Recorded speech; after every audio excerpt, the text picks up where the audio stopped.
and welcome to Women with Books. I'm your host, author Lindsay Emory. It's November! What? How? When? Why? Yeah, do you feel like that sometimes? I've taken a few weeks, the last few weeks, and recalibrated my life from a book release mindset to a next thing mindset. If you follow enough authors, you'll know that book releases can just take a lot of time and energy out of our lives.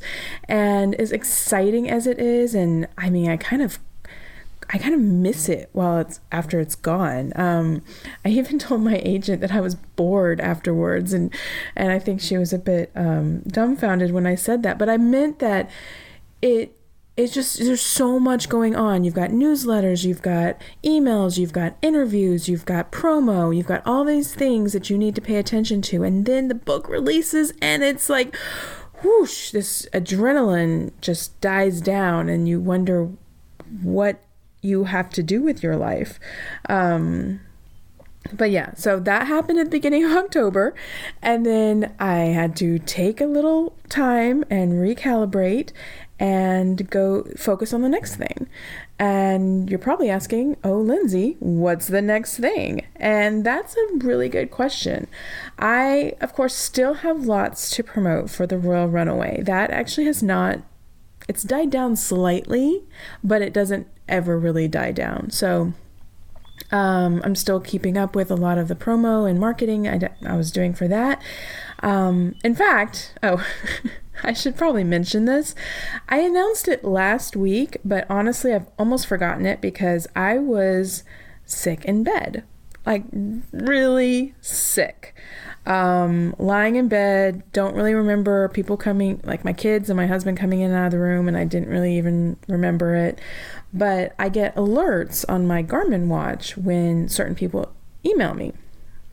And one of those people I have set for an alert is my agent, because let's face it, when she emails me, those are usually things that I need to know about.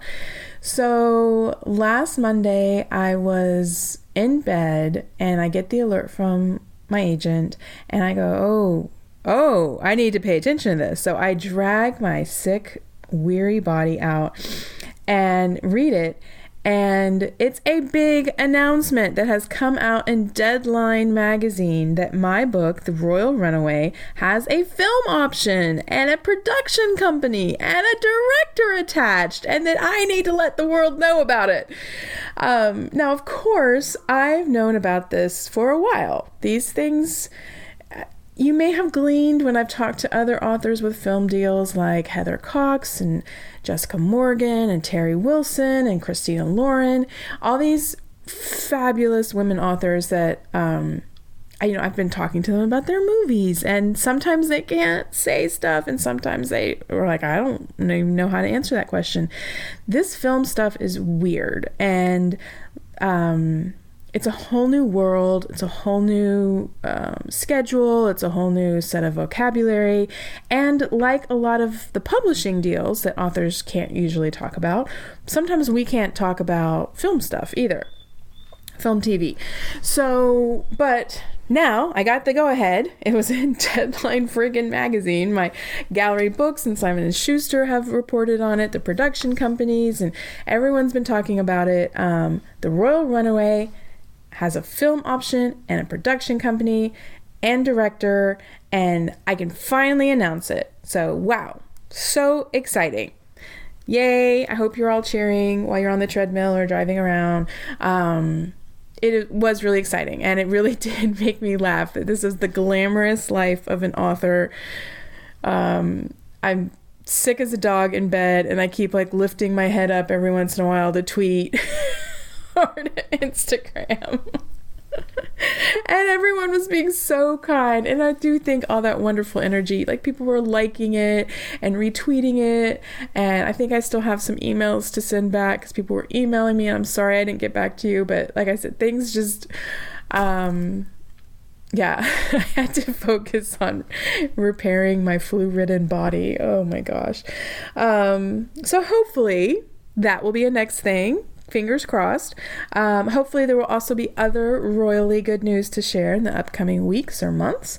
I don't know about it, and until I do, I can't say anything about it, but keep all good thoughts on me and mine. I'm also working on some big guests for this podcast. I'm so excited about what's coming up. I have scheduled this season to go into January because that's kind of the way my guests worked out. A lot of them have releases in January. Hint, hint. But that's cool. I'm just going to do a lot of the work ahead of the time, so I'm not editing podcasts while I have guests and like house guests and things for Christmas. And I'm writing a new thing again. I decided to take advantage of NaNoWriMo, which is National Novel Writing Month, and see how many words I could get out, because I haven't really been writing steadily. As I said, book release kind of sucked a lot of energy out of me, and I was editing a book, so that kind of was my early fall, and now I can kind of focus on getting new words down again, which is always fun. I wanted to make a quick reminder to sign up for my Women with Books newsletter. That link is in the show notes. I've been noodling some ideas to put more content in the newsletter, including more book recommendations, if you guys would be interested in that. I know I always talk about, I've kind of played around with different ways to put the links to the books recommended on the podcast. I think I've finally figured out a way to do it in the newsletter. So if that's interesting to you, to just get the books recommended from the podcast straight into your inbox, go ahead and sign up for that. Also, I just wanted to let everyone know there is totally an open door policy here at Women with Books. If you have a book you would like to recommend, just email me or post it on the Women with Books Facebook page, and I'll make sure that gets either transmitted to the newsletter or, transmitted out into the world, because I'm really would like to be that amplification. So if you have read a book recently that has made you laugh, cry, feel all the feels, even if it's wouldn't fit under the Women with Books purview, let me know about it, and we'll try and get the word out, because as I always say, that's kind of the greatest joy of me doing this show is spreading the gospel of really good books. Now, this week's podcast is, you may have noticed from the title, I don't know what I'm going to title it yet, but it's another special edition that I'm so excited to share with you. You've heard my good friend, historical romance and women's fiction author Julia Kelly on this podcast before, when she's had her books come out. And earlier this fall, late summer, she told me that she was going to be starting a podcast with her sister, and which really excited me, because see, Justine is Julia's sister, and she's a book blogger, and I'll put all the links to where you can find her stuff in the show notes. And I know from Justine's blog that she has totally different book tastes from Julia. Justine reads a lot of fantasy and sci-fi, and Julia reads more romance and women's fiction. Now, there's been some crossover. You'll hear it, but primarily they both have their lanes. And their new podcast is called You're Never Going to Read This, and it's the premise is two sisters giving reading recommendations to their sister to kind of see what they're going to pick up, or you're never going to read this, but I'm going to recommend it to you anyway. And like I said, when I heard about it, I immediately told Julia, this is something Women with Books, my Women with Books audience wants to know about, because hey, more book podcasts. So I at least knew I was going to tell you guys about it, put it in the newsletter, or what have you. And then Julia invited me on to be a guest. And then I said, why don't you just give me that audio and I'll just share the episode. So here it is, a very special crossover episode of You're Never Going to Read This and Women with Books. I really hope you enjoy it.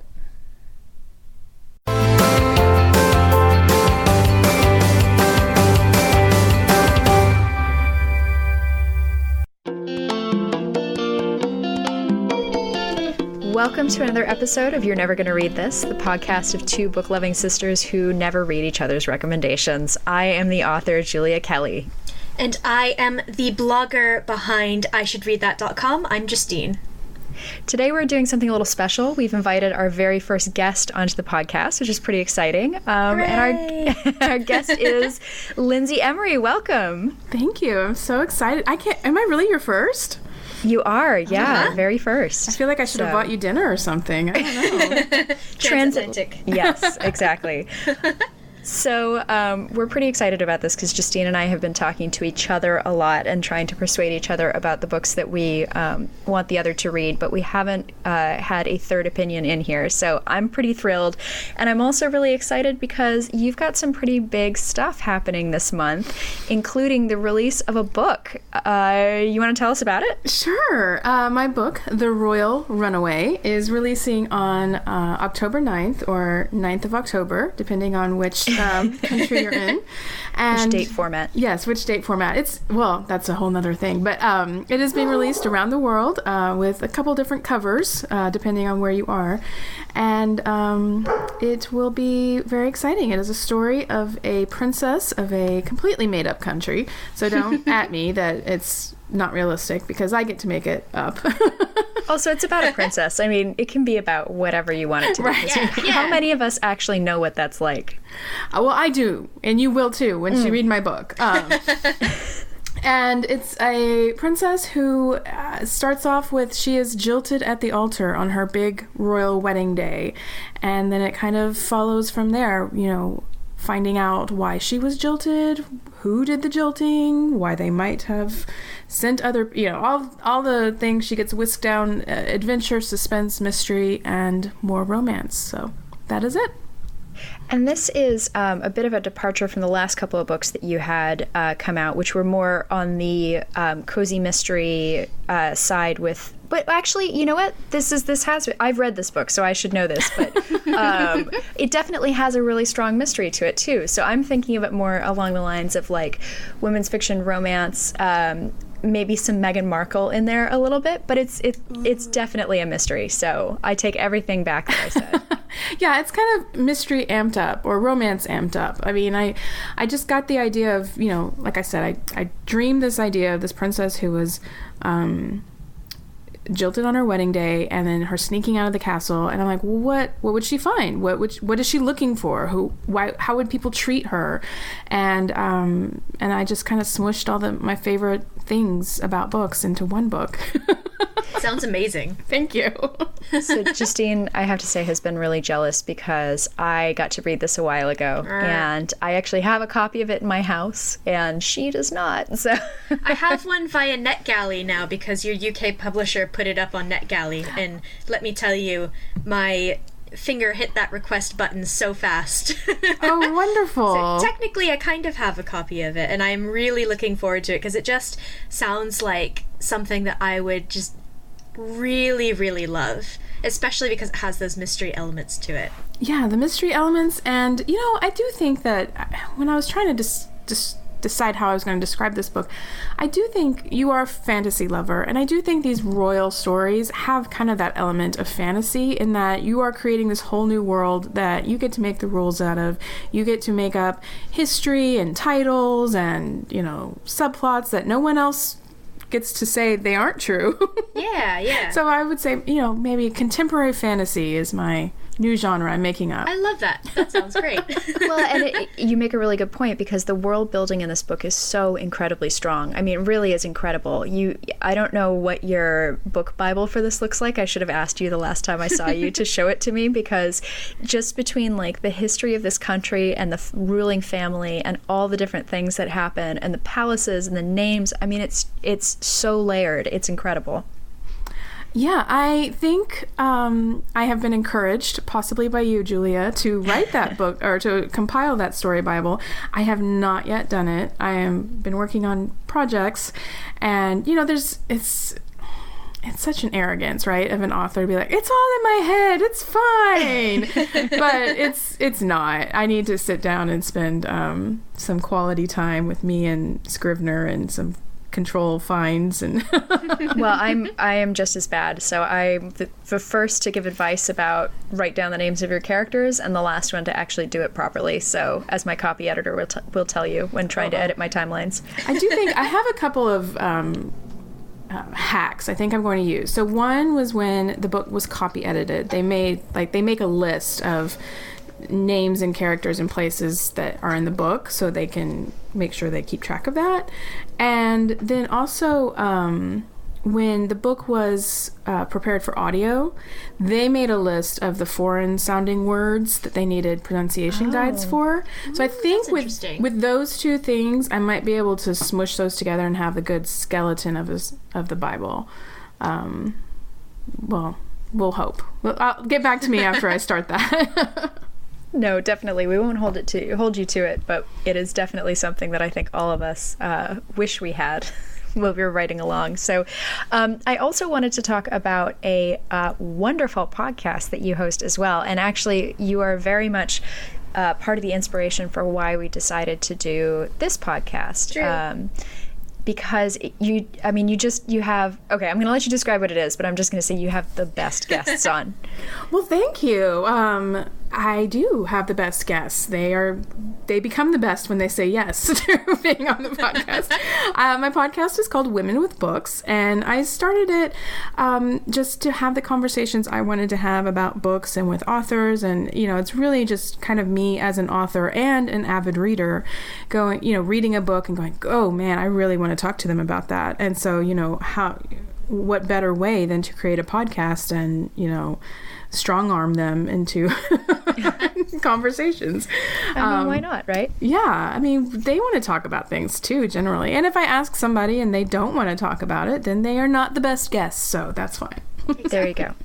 So, would you mind telling the people who are listening some of the names you've had on, and I can squee accordingly based on my own fandom. Oh my gosh, you're gonna put me on the spot. I should probably pull them up. I'm sorry about that. No, Sarah McLean and Tessa Dare for historical romance. Sorry. I know. I've had Christina Lauren, Penny Reed, some fantastic women's fiction authors like Carrie Lonsdale, Chanel Clayton, Amy E. Reichert, sorry.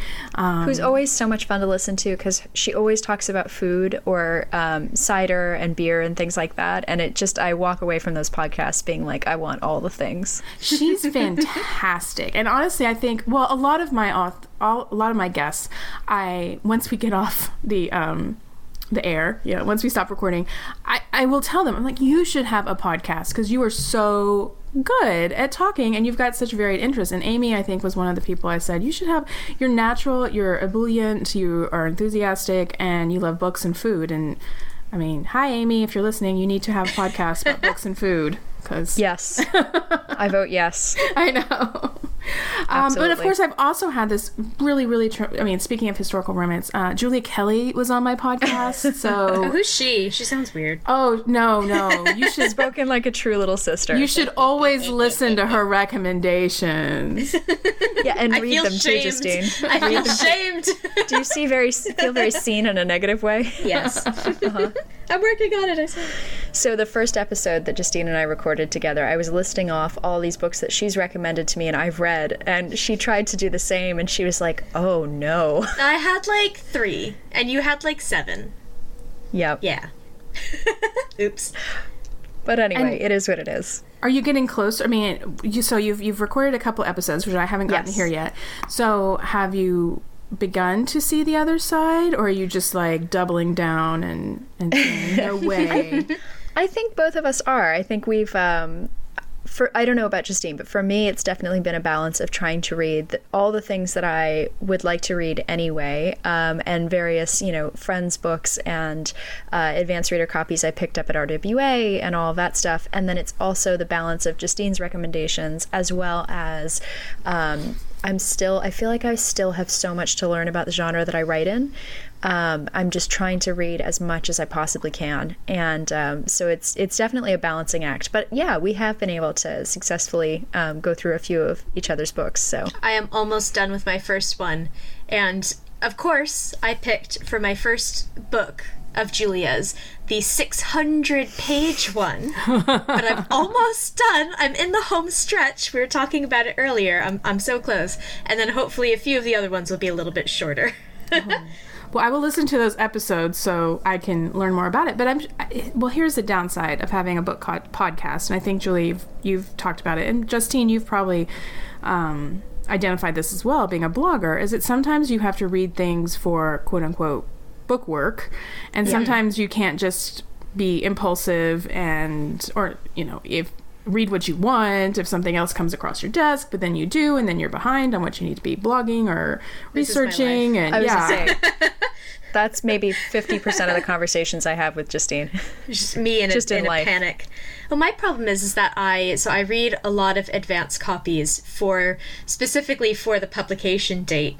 But I also pre-order copies of books that I, would really like to read and didn't get advance copies of or whatever. And so all these beautiful books come in. I'm staring at them all right now from this month. And I'm like, I would love to read these 5 books that I bought this month, but I don't have time. Maybe next month. And it's a constant struggle to just keep on top of all of the reading. And it's wonderful and it's great, but it also is, as you say, it's book work. Yeah. I think we just have to go rent a house in the Scottish Highlands and shut ourselves in for like 2 weeks. Could we, though? With books and food and wine. And then... Can I bring the cats? Yeah, they're all right. All right. Should I bring Scottish Fiancé? No. Nah. Girls trip. Yay. I'm in. So, I can do that. Yeah, I think you should definitely do that. So Lindsay, what do you typically read? What do you turn to when you're looking for a good book? I imagine we got a little bit of a preview in some of the authors that you named for your podcast, but it really does vary. I go through stages. I will go through historical romance, like a champ. That's probably one of my top true escapes. I don't read as much contemporary romance or contemporary fiction as I would like, just because I feel like it veers pretty close to whatever I'm writing or my own voice. So, I don't know why. I've been told to shake that off, that doesn't affect it, but it still feels dangerous and sticky to me. It's tough, yeah. I do like a memoir or nonfiction. I got through a couple of those this summer, which was kind of enjoyable. One was very depressing. I won't talk about it right here. Yeah. Oh, no. And let me think. I kind of float and see where I'm going. I do like a good mystery. But again, I'm very conscious of tone, and there it's more like I don't want anything too dark to slip in, sure, just because that's not enjoyable to me. So I'm very careful about the mysteries I pick up, and if it's like a trail of bloodthirsty, I don't know, I'm like no, I will go a little bit lighter. But so not the gritty hardcore mystery stuff where people are dying every other page, but something that's a little bit takes a step back a little bit. Yeah, and has like maybe a lighter tone. I've discovered some new ones in those genres in the last few months that I'm really anxious to kind of dig into. Do you have any favorite authors that you seem to go back to over and over again? Yes. Yes, I do. And I'm a huge Ilona Andrews fan. I was just thinking about that. Ooh, interesting. I have read almost everything they've ever written. I think there's some novellas or some like serials that I think have escaped me, just because you don't pay it with someone really prolific. Sometimes you don't realize what's happened, and then they've released like 7 books. Yeah, you turn around and it's just like, oh my goodness, you have a whole library's worth of stuff I didn't even know about. Yeah, I've read everything that, going back, Sarah MacLean and Tessa Dare. When I discovered them, I just, ripped through their backlist as fast as I could. Dorinda Jones, I love that series. That might be a good one to suggest to you guys. I loved the first Dorinda Jones that I read, and I've been meaning to read more. So this was, the first one is it First Grave on the Left? Yes. It's really funny, Justine. I think you would actually really enjoy it. Yeah, I don't want to skip to the recommendations part yet, but I'll go ahead. You absolutely should. Do it anyway. So Charlie Davidson is the main character. It's a series. I think they're at it's about to wrap up at 13 books. So, but they're very light. Mostly light. She has a great voice, very snarky and funny. She's a private investigator, but she's also the Grim Reaper. Ooh. Yeah. It's really perked up in my seat. Yeah, and so there's a lot of, she can talk to ghosts, dead people can see her, there's great secondary characters. Almost every single male that crosses her path is extremely hot. Yes. It's strange how that happens. Yeah, because I'm like, oh, how about that hot guy? How about that hot guy? But there is one main romantic interest throughout the series, and he's pretty hot, because he might be related to the devil. Yes. Yeah, I know the one you're talking about. Yeah, and but yeah, I can binge that series, and once I finish, and it's rare that I get to the end of a long series like this, just because, like I said, I go through stages, I get lost, I lose track, but with Charlie, I have been there since I discovered her, so. There you go. Those are some of my main authors. Very nice. Well, since we're sort of in the recommending zone, this is a recommendation book podcast. So what would you like to recommend to Justine and me? Well, this is very difficult. I put some thought into this, because knowing you the way I know you, Julia, and going through Justine's blog, and I feel like I told you at the beginning, I feel like I know you too, Justine. Yay! So there was one book I think I already suggested to Julia, so I don't know if it's already come up yet. I apologize if it has. It was The Phantom Tree by Nicola Cornick. No, it hasn't. Okay. This sounds intriguing. Yes. It has just released in the US, but I believe it released in the UK a few years ago, and I'm only basing that on the fact that there are 2 release dates and 2 covers on Amazon US. Right. So you might want to double check that. But it is a Tudor time period, time traveling mystery with a couple of light romances in it. There's 2 different characters. One is the daughter of Catherine Parr, and the other one is related to the Bullyns somehow. And they are in Wolf Hall, and it is London, modern day London, and not ancient, Tudor times aren't ancient, but it is to an American. But anyway, so, and just enough supernatural stuff, actually, that I wish would have been developed. That would have been my only critique of the book. I was like, more supernatural, but there's just a touch that I don't think it would turn anybody off who wasn't really into that. Mm-hmm. Well, so it's funny that you recommend this, because I don't think we've talked about time slip or time travel romances at all. I don't think we have. Yeah, I've read podcast. Very few of them, so I've read a lot of them. I've read Outlander, so that's kind of the big one that a lot of people know. But I am very interested to read more of them, because I find it really interesting, just an interesting concept, having someone who is usually presumably a modern woman who goes back, and kind of the difficulties that come with that. Well, I will say, though, this is not a time travel romance, though. This is a time travel mystery. Ooh, even better. So they are both finding romance they're not going back and forth to find romance. They're going back and forth to solve a mystery. Which sounds really cool.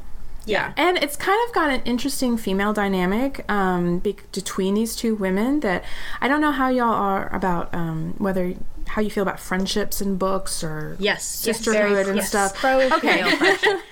This one is could care less about male friendships in books at this point, but very pro-female friendship. Give me more This women. one is a very interesting female friendship or alliance.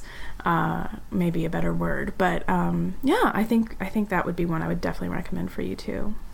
That sounds really good. I've actually just been looking it up on my phone, and I would really, really like to read this, actually. Okay, well, if you read it, and then maybe I could hear being part of that discussion because I want to talk to people about it.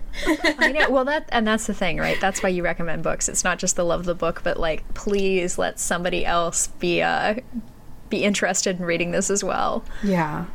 And then the other one, I was wondering, when I said Ilona Andrews, I was wondering if you guys would, whether you guys had read her or...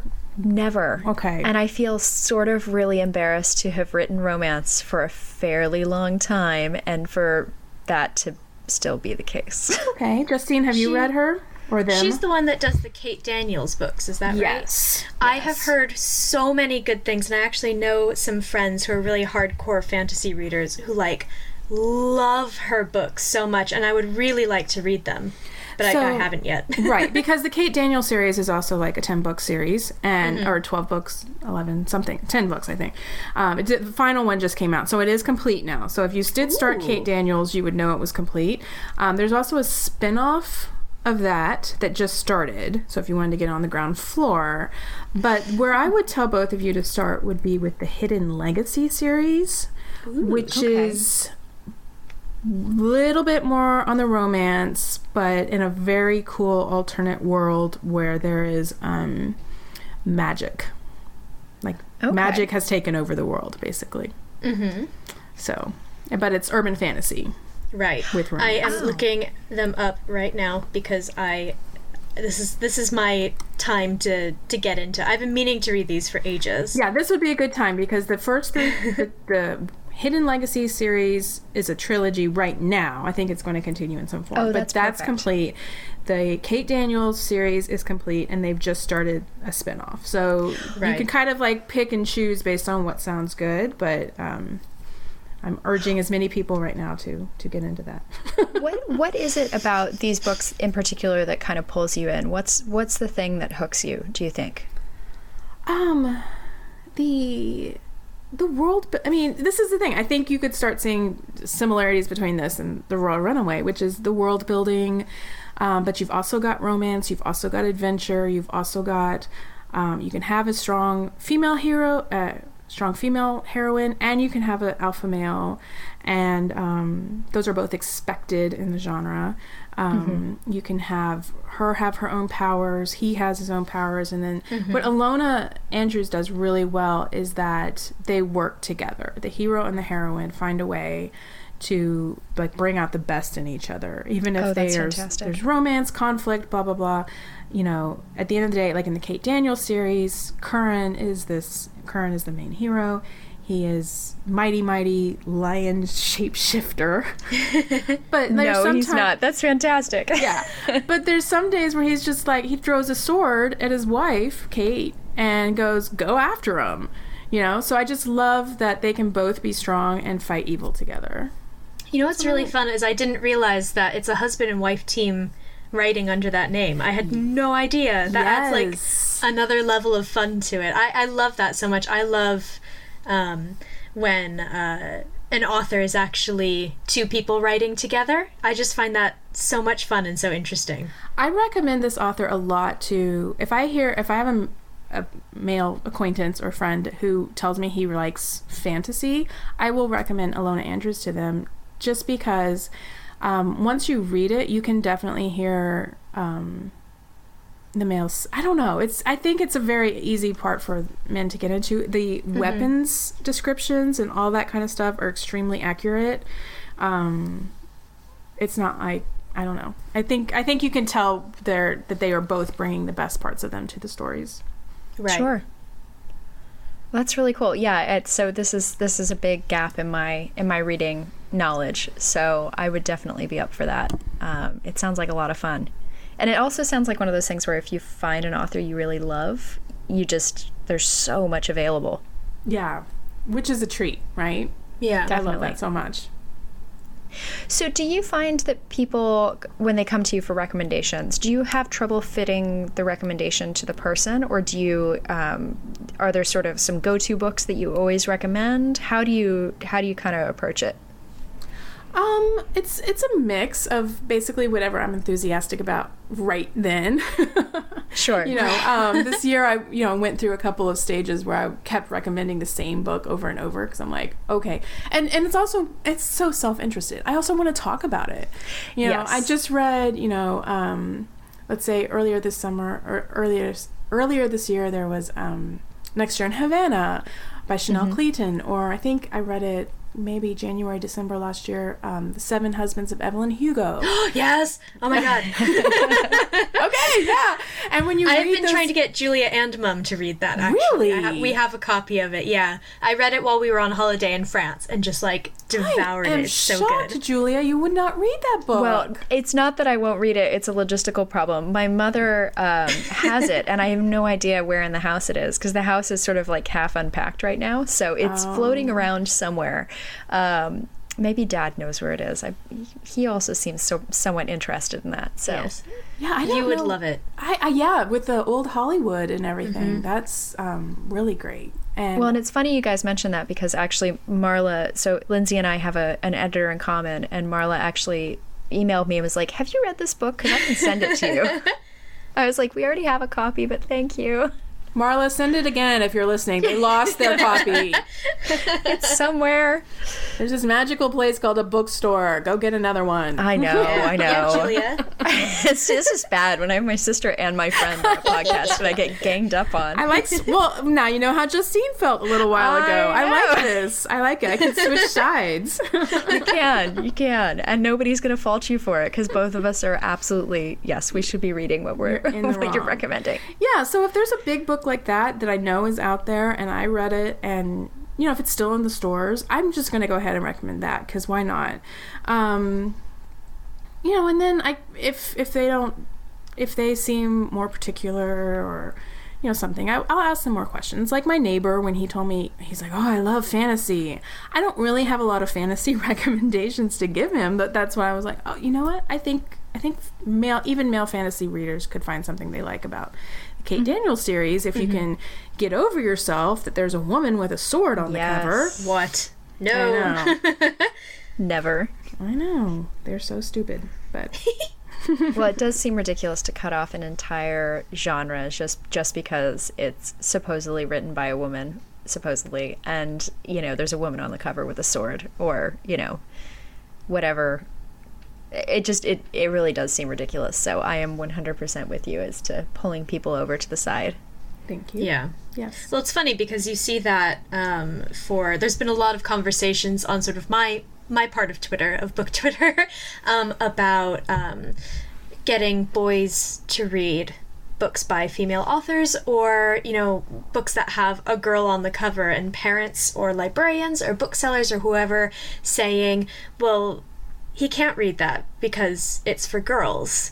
And if we kind of get him at a young age, then we can keep getting, people to expand their horizons a little bit. I feel like there's so much out there. And I very much admit that I was the same way for a long time. I refused to read certain books. I didn't read young adult for years because I considered it to be sort of, not for me, because I was not a teenager, and now I devour young adult. It's great, and it's got so many women who are writing it. There's so many sort of issues that are being tackled in it, and it's just I really preach about people opening their horizons a little bit. So this can be our mission. Yeah, I find that a really interesting conversation too, because two words, Harry Potter. Yeah. Book with a male on the cover, written by a woman and devoured by everyone. Yeah. So that should really show you that it's not about, you shouldn't come to it with preconceived notions, but you should. Here's my caveat, is that everyone should read what they like. Yes. Yes. And so that's my advice to both of you. Is that, someone trying to force down a really grisly psychological crime thriller down my throat is not, I'm just gonna have to throw down and say that is not what makes me tick. Thank you very much, but no. And I don't necessarily want to hear that I should keep an open mind. But, Yeah. but I think those are more about the tone and the genre and the subject matter than who writes them, right? Well, Yeah. and the thing is, you know that that's not for you because you've tried it before, right? And Yes. so if you know it's not for you, it's not for you. That's fine. I think my only issue is when people do the classic, oh, I don't like that. And it's like, well, have you read it? No. But I have know you ever I read, don't like have it. you read anything like it? No. Okay. That's where I have a little bit of a, wiping whole genres out in one fell swoop. But I am definitely with you where there are certain things where I've really tried, and I just can't.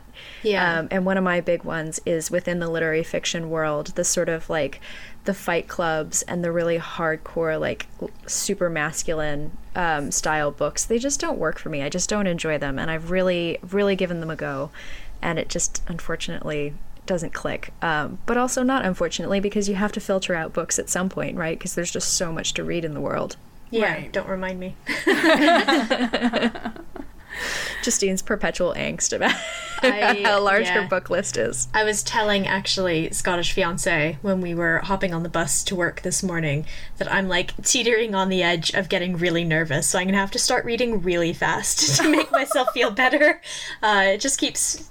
There's so much stuff. This October has just been the most amazing month for book releases. This whole autumn is just going to be incredible, which is great, but the problem is that I need to take like 2 weeks off of work and just sit and read for the entire time to catch up. In the Scottish Highlands, a lot of wine with both of you and the cats, and it's going to be great. I wonder if you should just leave it up to chance. Like make a game out of it, roll some dice. I don't know. I kind of like that idea. And Yeah. just and see what Yeah. happens, and maybe let the universe decide, and then say, okay, I can only do what comes up. And also, it's kind of like that game where if one book came up and you're like, ooh, no. Yeah, you can break your own rules. Yeah, you can say, okay, my intuition is telling me that is not correct. And so, Yeah. but doing something like that just to kind of lift the burden a lot. But I definitely like that. understand. Well, it's funny you mentioned that because Justine actually, when she was in one of these periods of angst, when you were in high school, Justine, you used to make these little origami stars. Mm-hmm. Oh my and God. she has like a whole bucket of them on her desk now. And I asked her what it was, and they're the titles that she's written down and made into stars. And you're supposed to, I'm right? You're supposed to pull them out of the jar? To, yeah. And you read whatever book you pull out of the jar. I've not been keeping up with it, so it's not been going well. But I love But the you've idea. done it a little bit. Not really. Oh, okay. Never Yeah. mind. I'm actually planning to. What I need to do is dump out all of those and kind of start again, and figure out what's going to be immediate. Put it in the little jar and have that be like my Justine. You really actually need to read this as soon as possible, please. Yeah, just have like an Jar. October, just send your October selection. Like Yeah. whatever else, what are the new releases or pre-orders for October, pop them in there and say, okay, I'm pulling out one every 4 days. I like that. I think I might do that. There you go. It's more controlled that way. And you can put all the stuff you really want to read in. Because I know I have that crippling moment of like finishing a book. And actually, we were recording a podcast yesterday. And I was right at the end of Laura Griffin's Desperate Girls. And yeah. so, which I loved. Did Marla and, send that one to you too? Yep. And after I begged her for it. So I was sitting there and I just started pulling books off the shelf. And in preparation of like, what am I going to read next and talk to Justine about? And so I think I read out 7 different titles. Yeah, and you did. Poor Justine does the show notes, so she has to pull all the titles, the links, and the images for everything. Very sad. So when that episode rolls around, she's just going to like, I don't know, text me hateful things the entire time but it's true. I just, sometimes it's just on a whim, right? It's not a reading list like in class when you're in high school. So it should be enjoyable. Yeah. I imagine that you are fairly busy with everything going on this October, but is there anything that you're really looking forward to reading, or anything else you want to recommend to us? Oh my gosh. Okay, now I'm going to pull up my Kindle app. Yes. I should have warned you about this. No. So I did post on Instagram this weekend. I am saving I got an advanced copy of My Favorite Half Night Stand by Justine Lauren. So jealous of you right now because it's not releasing in the UK for like a year. What? I know. UK. I know. Please. I know. Get it together. Yeah. Maybe that will come up. I don't know. Maybe the date will move. So I'm saving that. I've got some edits due, so I need to get that done. Let me see. I've picked up. I've kind of had a spree lately. A bunch of stuff got on sale. The new Grace Draven I bought. It sounds really good. Have you read her, Justine? I haven't. No. Okay, she's a fantasy romance-ish. I actually have never read her, but I know a lot of people who like her based on the other authors I like. So I'm going to check that one out. Because this time of year, the fall, you kind of want witchy, good. Yes. things. Yes. 100%. I also still have not read, and I feel bad. I'm sorry. I had an advanced copy of The Witch of Willow Hall, which I think you and I both got, Julia. Yes, and I finished that a couple weeks ago. Okay. That would also be a good Halloween one. Okay. Definitely. And, there's probably some others that I just need to catch up on. I've also kind of been in the mood for a good steampunk story. I don't know what that is. This time of year, again, you kind of start wanting the darkness. And and Justine, you might have read this. This was on sale, and it's been on my list at my Amazon wish list for forever, because it's not really like in a genre I read, but I've had so many good friends tell me they enjoyed it. Patrick Rothfuss. Aha. The Name of the Wind, but it was on super sale last week, and so I had to get it because everyone told me I should read it. Should I read it? Yeah, so that's a really interesting one because it's such a polarizing book. Is it? I hated it. Oh, really? This is so interesting. I loved it the first time I read it, and then I liked it a little bit less. And I think it's really interesting because it is basically the main character is telling his own story in his own sort of like, he's this sort of renowned figure. Everyone knows who he is. He has all these rumors and myths and legends around him. And he's finally decided to tell his own story. So he's completely unreliable, and you can't really trust the things that he says. And it really either works great for readers or it doesn't. And for me, it was kind of a time of life book. When I read it the first time, I adored it. I loved it so much. And then I read it again, I think when I was annoyed at men or something like that. I think maybe I'd just gone through a breakup or something, and I hated it. So I'm gonna try to read it again and see what I think, because I haven't read the third or the second one. But that's a really interesting book because people it's either their favorite book or they're just no. Interesting. And so, Julia, you were no? No, I was a no. So I started out and I thought, so this is a long multi-year project of me trying to read some books that Justine absolutely loves. And so this was definitely in the first round of her reading it. So I got the book and I was reading it, and I was engaged for probably the first couple hundred pages. And then I got really... I don't know if I was annoyed or I just decided I hated the narrator. He's a teenage boy, so yeah. Actually, he's younger. He's younger than that. Even I have a tough time with teenage boys. But no, for whatever reason, I just closed it and I was like, you know what? I think I'm done. Mm-hmm. But I also know a ton of people who absolutely love it and are truly horrified when I tell them that I couldn't get through it. But there have been several books where I've just sat there and I've the worst was that book that was really popular a long time ago. It was not a recommendation from anybody. I literally just picked it up because it was so much in the zeitgeist. So it was The Historians, Elizabeth something or another. Elizabeth Coster? Yeah, Costerovich? Yes. It's the vampire one, but it was supposed to be the literary vampire one, and it got this massive advance. And so I bought it because I was curious to know. And I was, at the time, I was definitely reading and happy to read vampire books. And I remember I got 500 pages into this 600-page book, and I just went, you know what? I just don't like this. I'm just going to put it down. And so I sort of couldn't make myself finish it. And my mother to this day is just I don't understand you. How are you, my child? I thought she didn't like it either. But she finished it. That's the thing. She's a finisher. That's fair. Yeah, I remember reading that, and I remember nothing about it, but I remember liking it. Yeah, I don't know why it wasn't for me, but it really was not for me, apparently, because I couldn't even make it through the last 100 pages of that book, so... It was quite long, yeah. It was very long. So I think what I'm hearing is that we need a Slack group so that when books come on sale, I can say, hey guys, should I buy this book? And you can tell me if I need to read it or not.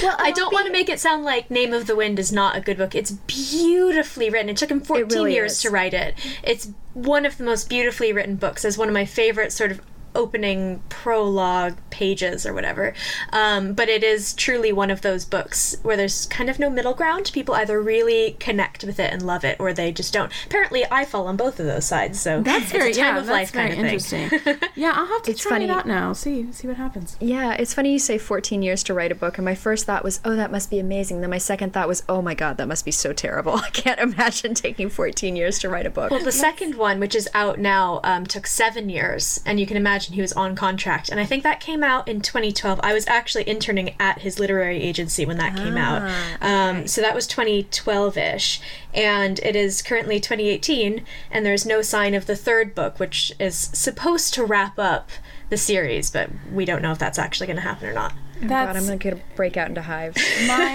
Julia, I'm with you. When I heard that, and she said, well, it's such a good book. It took 14 years to write. And my first response is, well, that doesn't say anything. Like,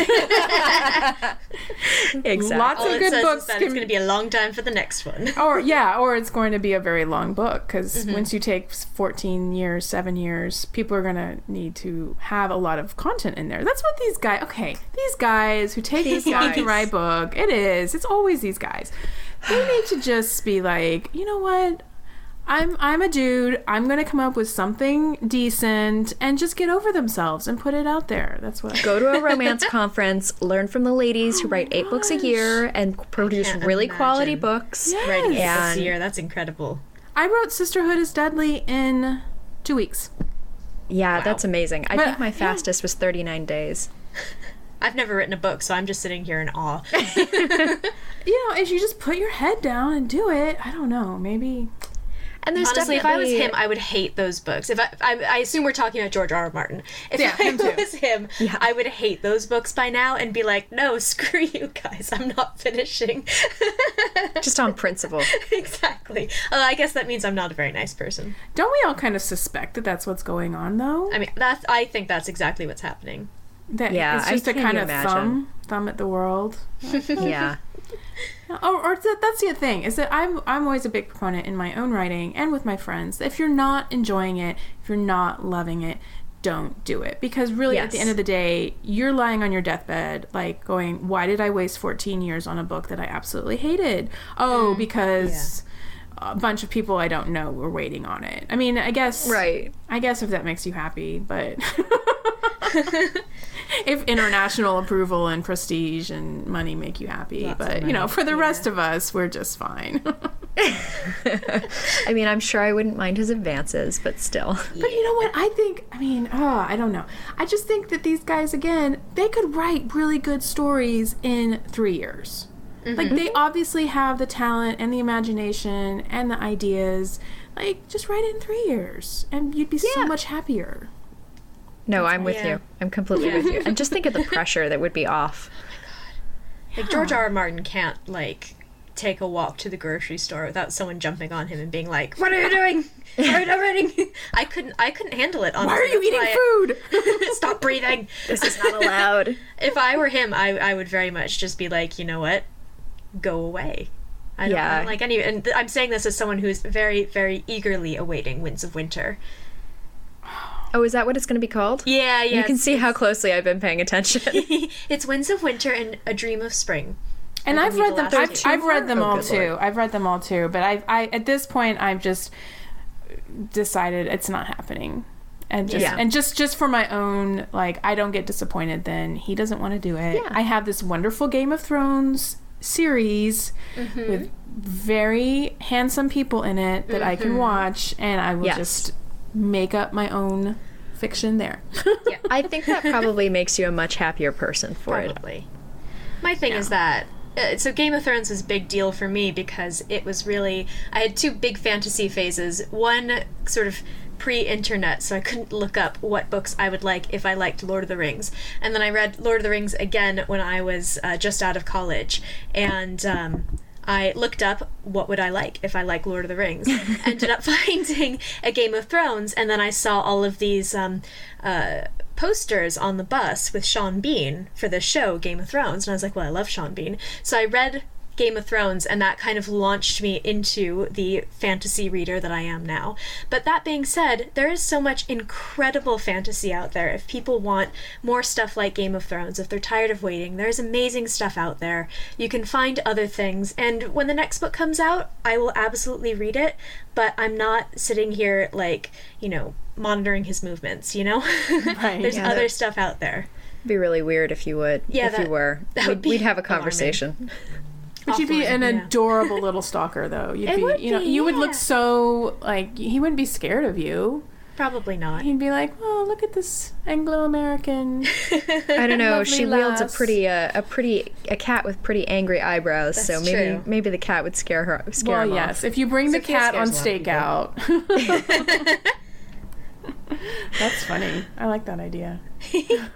Justine and Sophia adventures. Yes. Adventures of Attack Cat. Exactly. Well, thank you very much for joining us. This has been so much fun, and I feel slightly shamed, and also like I have some really good recommendations, which is a really good state for me because it means I'll actually read them because the shame is very motivating. No, I don't want shame. I want action items, and this is a Julia Ooh, Kelly I like thing. that. You need what is? I'm not leaving here unless you guys set an action item. So, what book are you going to read next? So I'm going to read one of the Iona Andrews books, and I need to decide which of the series. But I'm thinking, did you say it's Magic hidden? Bites on Kindle, so Okay. I did that like 10 minutes ago. So Justine, we have that. Justine can be your favorite podcast host.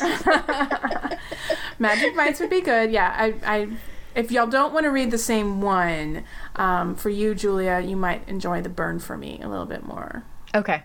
Because it is cool. a little bit in the romance. The romances in Kate Daniels, is there, but it's definitely like you have to get through like 5 books before an HEA. Well, I am sometimes a glutton for punishment, definitely. I stayed with Stephanie Plum way longer than I should have. And honestly, it wasn't for the stories. It was because I wanted to figure out who the hell she ended up with. All right. And then I just bailed. I read 8 of them, and I still don't know. Yeah, so that's why I always ask. I always ask how many Stephanie Plums they got through. So Justine is 8. How many did you go through, Julia? I don't remember if it was 6 or 7. I would say I'd Okay. look at the plots, but the plots are always really similar, so I'm not sure that would be very helpful. It's the time they got Bucky, the used car salesman, and it's all the same. And the funeral home and grandma. A car blows up. Yeah, cars always blow up. So I think I got to 12. I'm wow. impressed. But There's like 25 of them, aren't there? Something like that? And then I think it was one of those cases where I just couldn't. I needed a break. But okay, so who is team what? Who is team Joe Ranger. and who's team Ranger? Justine? Definitely Ranger. Is Ranger the cool one and not the ex-cop one? Yeah, I like him. The cool bodyguard guy. Yeah. he's cool. I Okay, like him. good. We're all on the same page. Team Ranger. Yes, definitely. Yay. Yeah.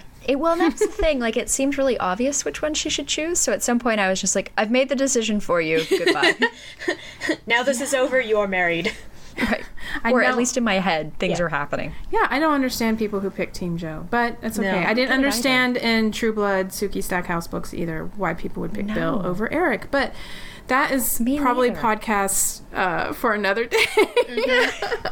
We can get Scottish Fiancé in on that because he has very strong opinions about True Blood. So Yes. Yeah. The man has layers. He really does. Interesting. All right. Well, we don't have to have that on the air either. But thank you guys so much for having me. Absolutely. We really appreciate you coming on and want to wish you wonderful, wonderful luck with the release of The Royal Runaway. Having read it and very strongly recommended it to Justine offline as well as talking about it on the podcast. We're just really excited for it. So Thank you. And you guys, since you're in the UK, please tell, because it's being published there, and I feel like those are like out of my control. Like I can't go down the street there and tell people to buy it. So will y'all do that for me? Yes. Justine has this incredible network of book bloggers over here, so I think she has I think she has a moral obligation to do that. I think I might. That's fine. Thank you guys so much. Well, we want to say thank you to Lindsay for giving us fantastic recommendations and also for being our very first guest. For all of you listening, we want to make sure to ask you to subscribe to the podcast wherever you listen to podcasts so you never miss an episode. You can also help us out by leaving a review. As you know, it helps others find bookish content, and also a little bit of sibling rivalry, as we have found Justine and me completely disagreeing about books on this episode. So there you go. And don't forget to follow us on social media. We are at Never Read Pod on Twitter, and you can also find us on Instagram and Facebook under You're Never Gonna Read This. We also have a website that is you'renevergonnareadthis.com, because we like to keep things simple. And you'll be able to find full show notes. If you heard a book mentioned on the podcast and you want to find out more, you can find links to them there. And we also have a lot more content. We do, and Justine's going to have a really fun time writing up the show notes for this one, because we talked about so many books. I thought it would be simple.